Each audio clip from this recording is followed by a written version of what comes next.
اصل نماز یہی ہے، یہ سورہ فاتحہ۔ چنانچہ میں آپ کو حدیث سنا رہا ہوں جو صحیح بخاری میں بھی ہے، صحیح مسلم میں بھی ہے، جامع ترمذی میں بھی ہے، سنن ابی داود میں بھی ہے، سنن نسائی میں بھی ہے، اور بہت سی کتابوں موجود ہے۔ اور یہ عن عبادۃ بن صامت رضی اللہ تعالی عنہ، حضرت عبادہ بن صامت سے ہے مرفوعاً کہ حضور نے فرمایا لا صلاۃ لمن لم یقرأ بفاتحۃ الکتاب، اس شخص کی کوئی نماز نہیں ہے جس نے کہ سورہ فاتحہ کی تلاوت نہیں کی۔ اب اس سے ہمارے ہاں ایک بڑا اختلاف پیدا ہوا، وہ نوٹ کر لیجئے۔ ایک رائے یہ ہے آپ اگر علیحدہ نماز پڑھ رہے ہیں تو ظاہر بات ہے کہ آپ کو ہر رکعت میں خود پڑھنی ہی پڑھنی ہے سورہ فاتحہ۔ جب باجماعت پڑھ رہے ہیں اب کیا شکل،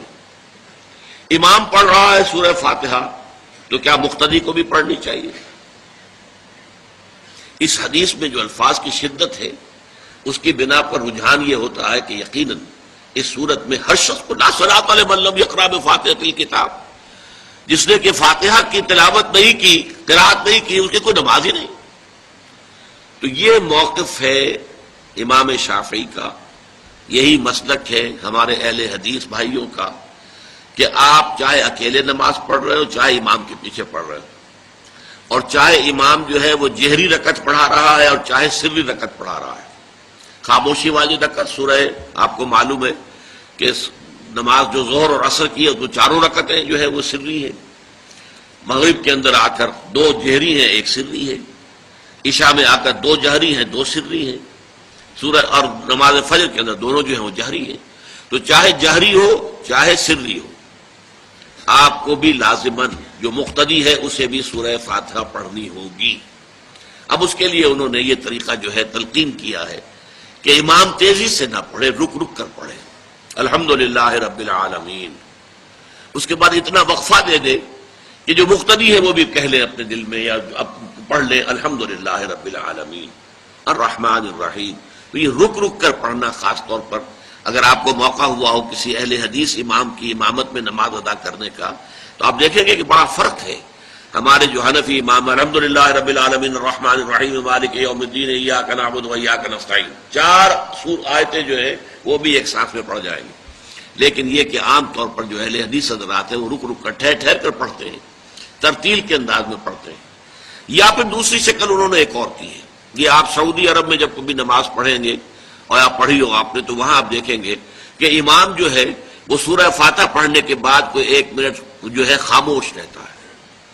تاکہ آپ اب جو مقتدی ہیں وہ اس وقفے میں وہ اب سورہ فاتحہ پڑھ لیں، پھر وہ قرات کرے گا، کوئی اور آیات اس نے شامل کرنی ہے تو بعد میں شروع کرے گا، درمیان میں وقفہ ہوگا۔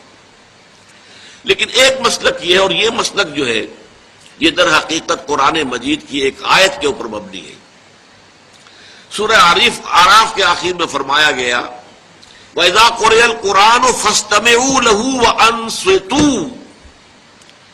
جب قرآن پڑھا جا رہا ہو تو توجہ سے اسے سنو، خود خاموش رہو۔ اب یہ قرآن مجید کی آیت ہے، اس کے بنا پر ایک رائے یہ ہے کہ آپ امام کے پیچھے سورہ فاتحہ نہیں پڑھیں گے، پڑھا جا رہا ہے سنو اس کو، خود خاموش رہو۔ اور اس کے لیے وہ دلیل دیتے ہیں کہ یہ شکل ایک وفد کی سی ہے، جیسے کسی بڑی شخصیت کے پاس اگر آپ کا کوئی وفد جاتا ہے، 8-10 افراد ہیں،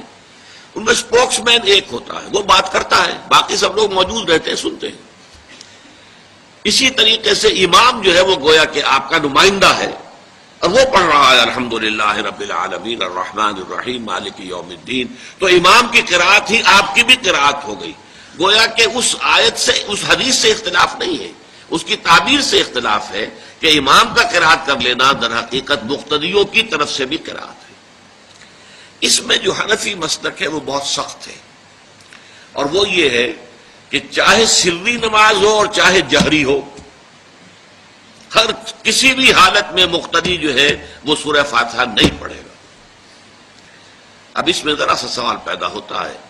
کہ جہری رکعت میں تو اس آیت کا اطلاق ہو جائے گا